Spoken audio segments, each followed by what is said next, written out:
என் நெஞ்சில் குடியிருக்கும்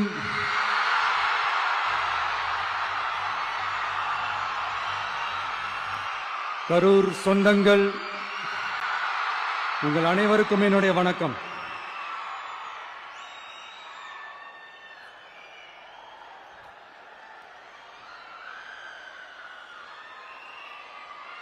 ஒரு மனுஷன் லைஃப்ல எவ்வளவு பெரிய ஒரு உயரத்துக்கு போனாலும் மனசளவுல சில வலிகள், காயங்கள், அதை மறக்க முடியாது இல்லையா? எல்லார் லைஃப்லயும் அப்படிதான், நமக்கும் அப்படிதான். நிறைய வலிகள், காயங்கள் எல்லாத்தையும் தாண்டி தான் வந்திருக்கிறோம். ஆனா எல்லாத்தையும் விட ரொம்ப ஜாஸ்தியான அந்த வலியும் அந்த காயமும் எனக்கு அந்த கரூர் சம்பவம் தான்.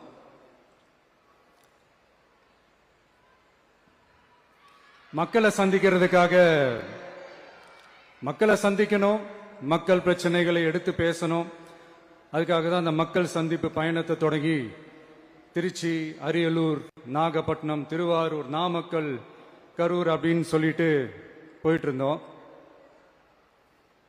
அரியலூர்ல அந்த மீட்டிங் முடிச்சுட்டு பெரம்பலூர் போறதுக்கு முன்னாடி அந்த பெரம்பலூர் போலீஸ் எங்களை அலர்ட் பண்ணாங்க. சரிங்க, கூட்டம் கொஞ்சம் ஜாஸ்தியா இருக்கு, லேட் ஆயிடுச்சு, வராதீங்க அப்படின்ட்டு.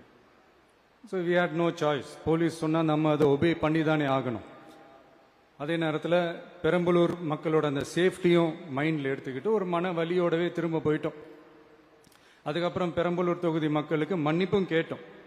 அதே மாதிரி நாமக்கல் அந்த மீட்டிங் முடிச்சுட்டு கரூர் வரும்போது அந்த கரூர் போலீஸ் எங்களை அலர்ட் பண்ணியிருக்கலாம்ல.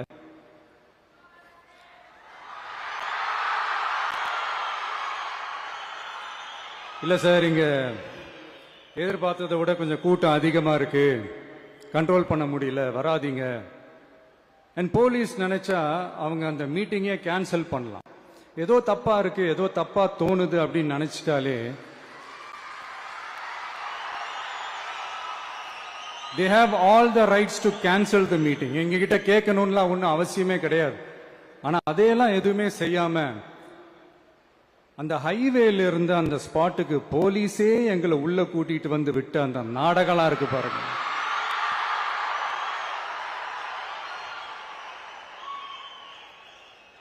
நம்பிட்டேங்க, முழுசா நம்பிட்டேன். அன்னைக்கு இருந்த அந்த கரூர் போலீஸ் பேசும்போது தேங்க்ஸ்லாம் சொன்னேன் அவங்களுக்கு. எனக்கு தெரியாது இப்படி ஒரு நாடகம் நடக்கும். இதுக்கெல்லாம் யார் காரணம்? இதெல்லாம் யார் சொல்லி செஞ்சது? இப்படி பண்ணுங்க, அப்படி பண்ணுங்க, சப்போஸ் அப்படி நடந்தா இப்படி பண்ணுங்க, சப்போஸ் இப்படி நடந்தா இந்த மாதிரி இன்ஸ்ட்ரக்ஷன்ஸ் எல்லாம் கொடுத்து அந்த பிரஷர் போடுறது யாரு?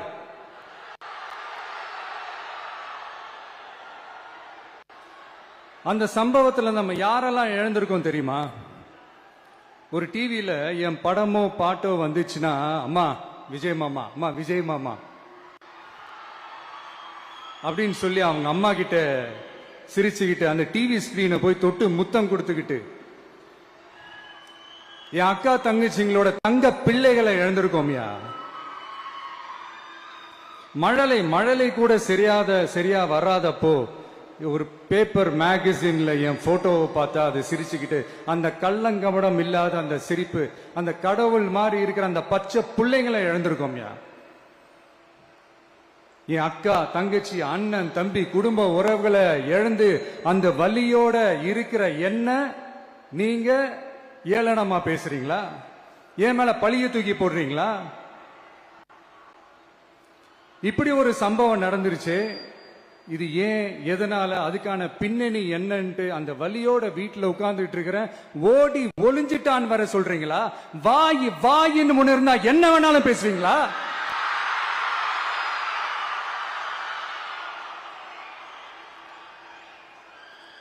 மக்களே, நான் உங்களையே கேட்கிறேன். அன்னைக்கு அத்தனை கிரௌட் இருந்துச்சு, அந்த கிரௌடுக்கு தகுந்த மாதிரி போலீஸ் பாதுகாப்பு கொடுத்தாங்களா?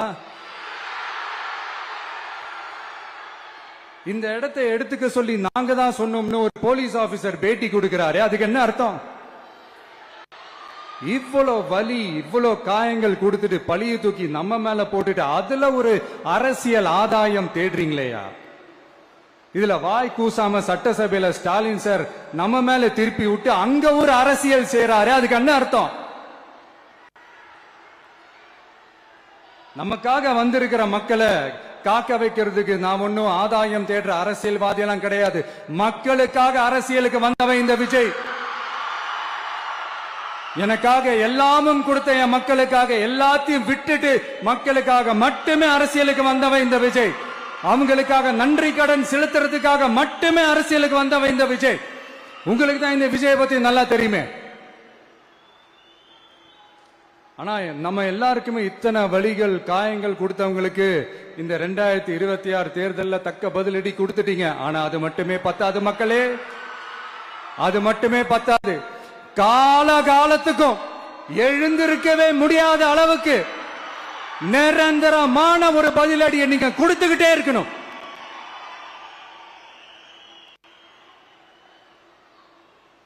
இப்படி எல்லாம் பண்ணா நான் மக்களை விட்டு ஓடிடுவேன் நினைப்பா? யார் என்ன ஓடினாலும் நான் மக்களை விட்டு எல்லாம் ஓட மாட்டேன்.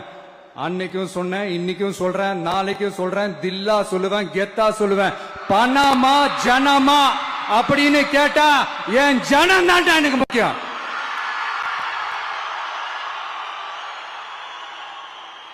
மக்களே, உங்களை விட எனக்கு இந்த காசு பணம் முக்கியமா என்ன? இவ்வளவு குறைகள் நம்ம மேல சொல்றாங்களே, இப்ப நான் சொன்ன மாதிரி அவங்களால ஓபனா சொல்ல முடியுமா? அந்த தில்லு இருக்கா, திராணி இருக்கா? ஒரு கிடையாது. ஆனா நம்ம மக்கள் அமைச்சு கொடுத்த நம்ம அரச குறைகள் மட்டும் டிசைனா மாடல் மாடலா குறைகள் மட்டும் சொல்லுவாங்க. ஒவ்வொரு டிபார்ட்மெண்ட்லயும் அந்த பார்ட்டி ஃபண்ட், அந்த கட்சி நிதின்ற பேர்ல அடிக்கிற கொள்ளையெல்லாம் இந்த தீய சக்தியா இருக்கட்டும், தீந்து போன சக்தியா இருக்கட்டும், ரெண்டு பேரும் மாறி மாறி இதே தான் செஞ்சிட்டு இருக்கிறாங்க. இதுல ஒரு ஹைலைட் காமெடி என்னன்னா, சட்டசபையில பேசும்போது பார்ட்டி ஃபண்டுன்னு தான் சொன்னேன். அது எந்த பார்ட்டி, என்ன ஃபண்டு, யாரு, என்ன பேரு எதுவுமே சொல்ல. பார்ட்டி ஃபண்டுன்னு சொன்னவன எடுத்தாங்க பாருங்க ஒரு ஓட்டம். எனக்கே ஃபர்ஸ்ட் புரியல, ஏன்பா ஓடுறாங்க? அப்படி என்ன நம்ம சொல்லிவிட்டோம்? அதான் அந்த குற்றம் உள்ள நெஞ்சுக்கு தான் குறுகுறேங்கும். இது எப்படி இருக்கு தெரியுமா? எங்க அப்பா பீரோக்குள்ள இல்ல, எங்க அப்பா பீரோக்குள்ள இல்ல அப்படின்னு சொல்ற மாதிரி. ஐயோ, ஏன் கேக்குறீங்க? இவங்களோட செம்ம கூத்தா இருக்குங்க, செம்ம ஃபன்னா இருக்கு.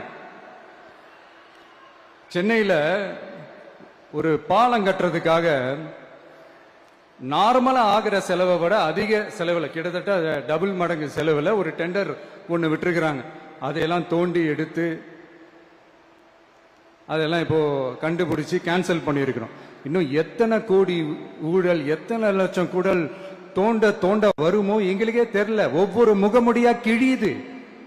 ஐயோ, இந்த விஜய் ஒவ்வொரு கதையா எடுத்து வெளியில விட்டுருவான் போலேன்ட்டு திரும்புற பக்கம்லாம் கதறல் கதறல் கதறல். காதல் இருந்து ரத்தம் வராத குறை.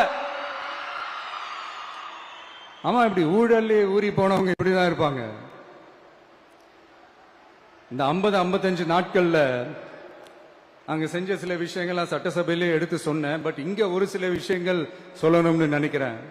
இந்த மின்சாரத்துறையில இதுக்கு முன்னாடி போட முடியாம இருந்த அந்த பதவி உயர்வை இப்பதான் எங்களால போட முடிஞ்சது. அதுக்காக ஒரு அக்கா அழுதுகிட்டே ஒரு நன்றி சொன்னாங்களே, அதெல்லாம் உங்க கண்ணில் படாது அந்த வீடியோ எல்லாம் குறை சொல்றவங்களுக்கு. அடுத்து லஞ்சம்லாம் ஒழிக்க முடியாது, ஊழல்லாம் ஒழிக்க முடியாது, அதெல்லாம் பிளட்டிலேயே ஊறி போய் இருக்கு அப்படின்னு சொன்னவங்க போய் ஒவ்வொரு கவர்மெண்ட் ஆபீஸா பாருங்க. ஒரு பைசா லஞ்சம் இல்ல, ஒரு பைசா ஊழல் இல்ல. வேலையெல்லாம் சும்மா டக்கு டக்கு டக்கு நடக்குது. ஒரு பெரியவர் ஒருத்தர் சொல்றாரு, தம்பி வேலையெல்லாம் நடக்குது, ஆனா அதையும் தாண்டி எங்களுக்கு மரியாதை கொடுக்கறாங்க தம்பி, உட்கார வச்சுலாம் பேசுறாங்க. இதெல்லாம் இதுக்கு முன்னாடி நடந்ததே இல்ல. அவனை போய் பாரு, இவனை போய் பாரு, இந்த ஆபீசரை போய் பாருன்னு சொல்லி அலைய விடுவாங்க. இப்ப லஞ்சம் இல்ல, ஊழல் இல்ல, வேலையெல்லாம் உடனே நடக்குது. மக்கள் அப்படி ஒரு பெருமூச்சு ஒண்ணு விடுறாங்க. அதை பார்த்து நமக்கு அப்படி ஒரு ஹாப்பினஸ். இதுக்கு மேல என்ன வேணும்? ஏன் இதெல்லாம் பண்ண முடியாது? மனசுன்னு ஒண்ணு இருந்தா பண்ணலாம். இப்ப பண்ணல, அதே மாதிரி இந்த எல்என்டி நிறுவனத்தோட 18,600 crore-க்கு 3 திட்டங்கள் அந்த ஒப்பந்தம் அந்த கையெழுத்து போட்டிருக்கிறோம். கிட்டத்தட்ட 8,200 பேருக்கு வேலை வாய்ப்பு. நான் சொல்றது அந்த 3 மாவட்டத்தை சேர்ந்தவங்களுக்கே அவ்வளவு வேலை வாய்ப்பு. குறுவை சாகுபடிக்காக 134 கோடியில அந்த சிறப்பு தொகுப்பு திட்டம் அறிவிச்சிருக்கிறோம் நம்ம விவசாயிகளுக்காக. இப்பவும் சொல்றேன், நம்ம விவசாய பெருமக்களே, உங்களோட இந்த அரசு கூடவே நிற்கும். பெண்கள் பாதுகாப்புக்காக சிங்கப்பெண் அதிரடி படை, அது உங்களுக்கு நல்லாவே முன்னாடியே தெரியும். வரப்போற அறிஞர் அண்ணா அவர்களுடைய பிறந்த நாள்ல உங்க அண்ணனுடைய அரசுல தாய் மாமன் தங்க மோதிர திட்டம் அறிவிக்கப்படும்.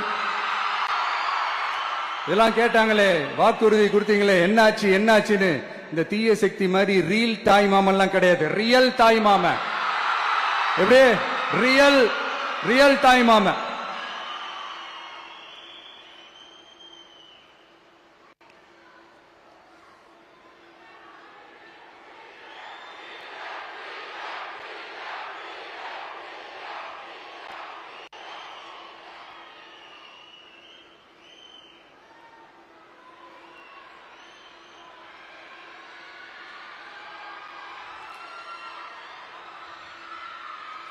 இந்த தீய சக்தியை பத்தி, அவங்க நிர்வாகத்தை பத்தி ஒரு வெள்ளை அறிக்கை ஒன்று வெளியிட்டோம்ல, அது ஷார்ட் அண்ட் ஸ்வீட்டா சொல்லணும்னா, ஒரு ஓட்ட பாத்திரத்துக்குள்ள தண்ணி ஊத்திக்கிட்டே இருந்திருக்கிறாங்க.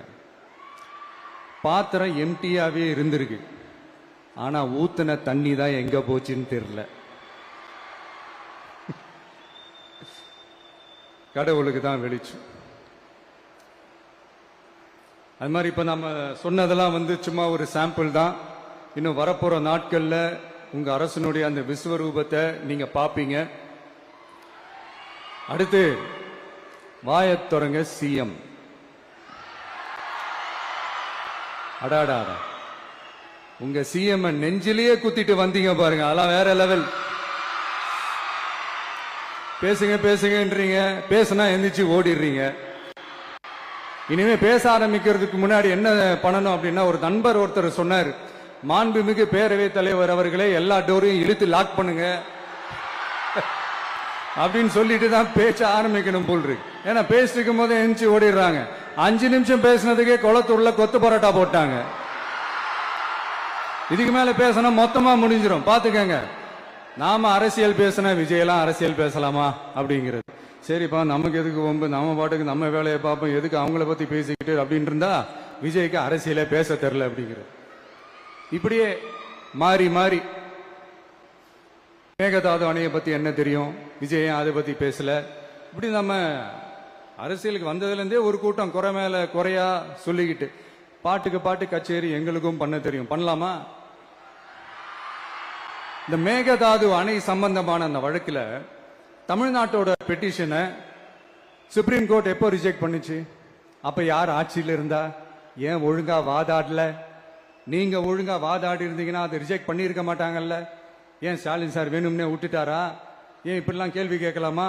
இப்படிலாம் கேள்வி கேட்டாதான் மேகதாது அணையை பத்தி பேசினதா அர்த்தமா? ஏன் அந்த ஸ்டேட் சிஎம் பேசுறாரு, நீங்க ஏன் பேசல?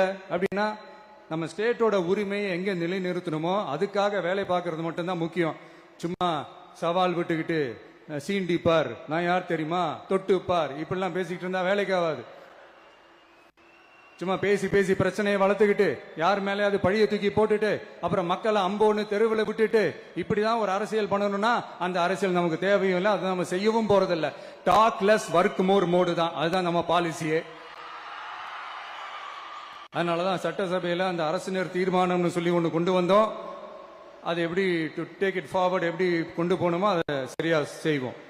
சென்ட்ரல் கவர்மெண்ட்ல இருந்து அந்த டீலிமிட்டேஷனை திரும்ப கொண்டு வர போறதா ஒரு பேச்சு ஒன்று அடிபடுது. யார் என்ன டீலிமிட்டேஷன் கொண்டு வந்தாலும் தமிழ்நாடு அது ஒத்துக்காது. நமக்கான இடத்தை யாரும் பறிக்கவும் முடியாது, அது பறிக்கவும் விட மாட்டோம். இப்படி நாம இருக்கும் போது இந்த தீய சக்தி திமுக எங்க போய் நிக்குது, யார் கதவை தட்டிக்கிட்டு நிக்குது, அது உங்களுக்கே நல்லா தெரியும். மக்களே, இந்த தீய சக்தியும் தீந்து போன சக்தியும் வேற வேறலாம் இல்ல, கூட்டு களவாணிங்க. சொல்ல முடியுமா அவங்களால? எங்களுக்குள்ள ஒட்டும் இல்ல, உறவும் இல்ல, அறிவிக்க முடியுமா? நிரூபிக்க முடியுமா? இந்த வரப்போற இடைத்தேர்தல் அதை நிரூபிச்சு காட்டுங்க, அப்புறமா பேசுங்க. மக்களை, என் மனசை விட்டு கரூர் எப்பவும் நீங்கவே நீங்காது. நமக்கு ஏற்பட்ட வேதனையான சம்பவத்தை, நமக்கு எதிராக நடந்த சதிய சூழ்ச்சிய இனி வர்ற ஜெனரேஷனும் அவங்களுக்கு தெரியப்படுத்தணும்ல. அதுக்காகவே இனி ஒரு அரசியல் சதிய, அரசியல் சூழ்ச்சிய யாரும் யோசிக்கவே கூடாதுன்றதுக்காகவே கரூர்ல ஒரு நினைவு சின்னத்தை நம்ம டிவிகே சார்பா அமைக்கப்படும் அப்படின்றத அறிவிக்கிறோம். அப்புறம் கரூர்ல இருந்து ஒட்டுமொத்த தமிழ்நாட்டு மக்களுக்கும் சொல்றேன், உங்க டிவிக்கு அரசு உங்களுக்காகத்தான் உழைக்கும். அடிப்படை வசதிகளை முதல்ல நிறைவேற்றணும். ஒரு பக்கம் நிதி நிலைமையை சரி செஞ்சுக்கிட்டே, இன்னொரு பக்கம் அப்படியே நாம சொன்னதுல பிரையாரிட்டி பார்த்து ஒவ்வொன்னா படிப்படியா நிறைவேற்ற ட்ரை பண்ணுவோம். இது எப்பவும் உங்களுக்கான அரசா தான் இருக்கும். இந்த விஜய் உங்க விஜயா தான் இருப்பான். நீங்க உரிமையோட உங்க கவர்மெண்ட்டை நீங்க அணுகலாம். இந்த தீய சக்தி ஆட்சி முடிஞ்சு பொட்டிக்குள்ள போனதுல இருந்து என்னென்னமோ பண்றாங்க, இது ஏதோ பேசுறாங்க, சோஃபாங்கிறாங்க, வாஷிங் மெஷினுங்கிறாங்க. இந்த அரசியல் வியாபாரம் பண்றதுக்கான அந்த வெண்டிங் மெஷினே அவங்க தான். யாரு? இந்த திமுக. இதுல நம்மளை பார்த்து வாஷிங் மெஷினுங்கிறாங்க. எலெக்ஷன்ல ஓட்டுக்கு காசு கொடுக்கிற அந்த கலாச்சாரத்தை, அந்த கல்ச்சரை அடிச்சு நொறுக்கி இருக்கிறோம். எலெக்ஷன்லயே அப்படி வேலை பார்த்த நாம, நமக்கு எதுக்கு இந்த குதிரை, கழுத, ஒட்டக பேரெல்லாம்? மக்களின் பக்கம் அப்படி இருக்கும்போது நமக்கு எதுக்கு இந்த பேரெல்லாம்? இந்த திருட்டு திமுக ஆட்சியை வச்சுக்கிட்டு ஊரடிச்சு ஒலையில போட்டு இந்த கொள்ளையை அடிச்சதுனாலதான் உங்க கரூர் கம்பெனி ஓனர் ஒருத்தர் எங்க எங்க இருக்காருன்னே தெரியாம ஓடு ஓடு ஓடு ஓடு ஓடு ஓடு ஓடு ஓடு வராம் பாரு வேட்டக்காரன் ஓடினே இருக்கிறாரு. இன்னொருத்தர் ஃபாரின்ல போய் ஒளிஞ்சுக்கிட்டாரு. ஃபாரின் ஸ்டாலின் சார் நினைச்சிட்டு போறீங்க, அவர் இல்ல. எனக்கு எப்பவுமே ஸ்டாலின் சார் மேல ஒரு தனி பாசம் ஒண்ணு உண்டு. அவரு கிடையாது, இவரு வேற. சிங்கப்பூருக்கு செக்கப்புக்கு போனார்ல அவரு. இன்னும் தோண்ட தோண்ட எத்தனை பேர் மாட்ட போறாங்களோ தெரியல. உங்ககிட்ட யாராவது லஞ்சம் ஏதாவது கேட்டாங்கன்னா கொடுக்க முடியாது சொல்லுங்க, நான் இருக்கேன் உங்களோட. அப்படியே யாராவது ஃபோர்ஸ் பண்ணாங்கன்னா, இது எங்க மகன், எங்க புள்ள, எங்க அண்ணன், எங்க தம்பி, எங்க விஜய், எங்க விஜயோட ஆட்சின்னு ஸ்ட்ராங்கா சொல்லுங்க. மக்களை, நீங்க கூட இருக்கும் போது லஞ்ச ஊழல் மட்டும் இல்ல, அதிகாரத்தை வச்சு ஆட்டம் போடுற யாரா இருந்தாலும் அடங்கிடுவாங்க. இந்த கடமை, கண்ணியம், கட்டுப்பாடுன்ட்டு ஒரு காலத்துல கொள்கையோடு இருந்த கட்சியெல்லாம் இன்னைக்கு எப்படி இருக்கான்னு உங்களுக்கே தெரியும். அதாவது இந்த டிவிகே கட்சியோட தலைவரை எதிர்க்கிறதுல ஒரு நியாயம் இருக்கு. ஏன்னா உங்க பொழப்புல மண்ணள்ளி போட்டான். என்ன, இந்த ஊழல் லஞ்சம்லாம் பண்ண மாட்டேன்னு சொல்லி உங்க அரசியலே ஒரு தெருமுனைக்கு கொண்டாந்து விட்டான். மக்கள் வேற அவனை தான் நம்புறாங்க. சோ இந்த விஜயை எதிர்க்கிறதுல ஒரு அரசியல் நியாயம் இருக்குது, அது புரிஞ்சுக்கலாம். ஆனா இன்னைக்கு இந்த விஜய மக்கள் ஓட்டு போட்டு ஜெயிக்க வச்சு ஒரு தீர்ப்பை கொடுத்து மக்களுக்காக வேலை செய்யறதுக்காக முதலமைச்சரா உட்கார வச்சிருக்கிறாங்க.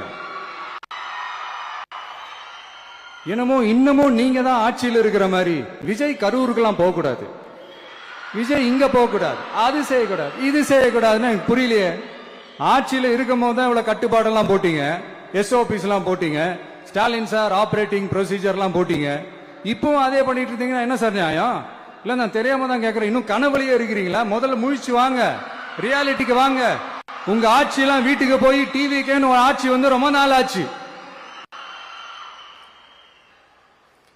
ஒழுங்கா படி என்று சுப்ரீம் கோர்ட் ஓங்கி மண்டேலியே நறுக்கு நறுக்கு நறுக்கு என்று செம்மட்டியாலே அடிச்சும் இந்த திமுக முழிச்சுக்கல அப்படின்னா அப்ப கொஞ்சம் கஷ்டம்தான். வெற்றி தோல்வி எல்லாம் அரசியல சகஜம் சார். அதுக்காகலாம் வெறி பிடிச்சி இந்த பதவி வெறி பிடிச்செல்லாம் அலைய தேவையில்லை. நல்ல விதமாவே சொல்றேன், நியாயமான அரசியல் பண்ணுங்க. ஓ, அதுதான் உங்களுக்கு தெரியாதுல்ல.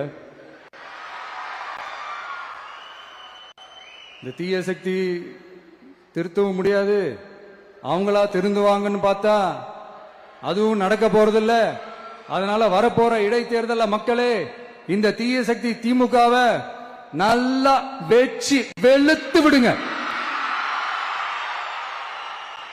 கான்பிடண்டா இருங்க மக்களே, நல்லதே நடக்கும், வெற்றி நிச்சயம். மீண்டும் சந்திக்கும் வரை நன்றி, வணக்கம்.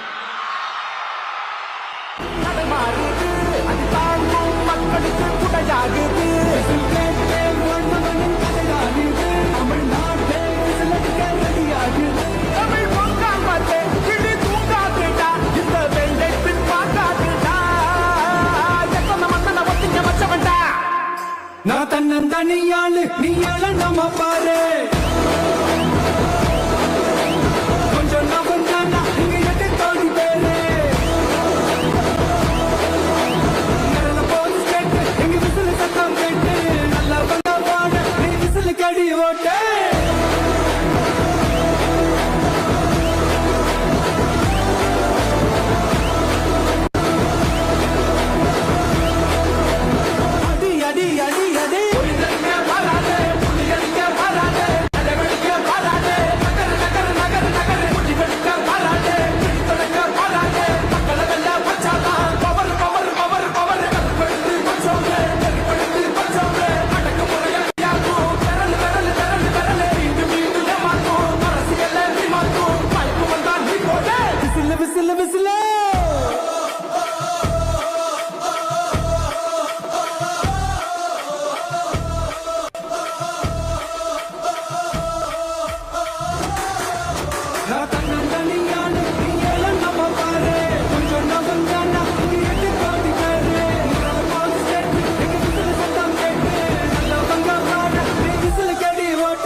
உங்க விஜய் நான் வர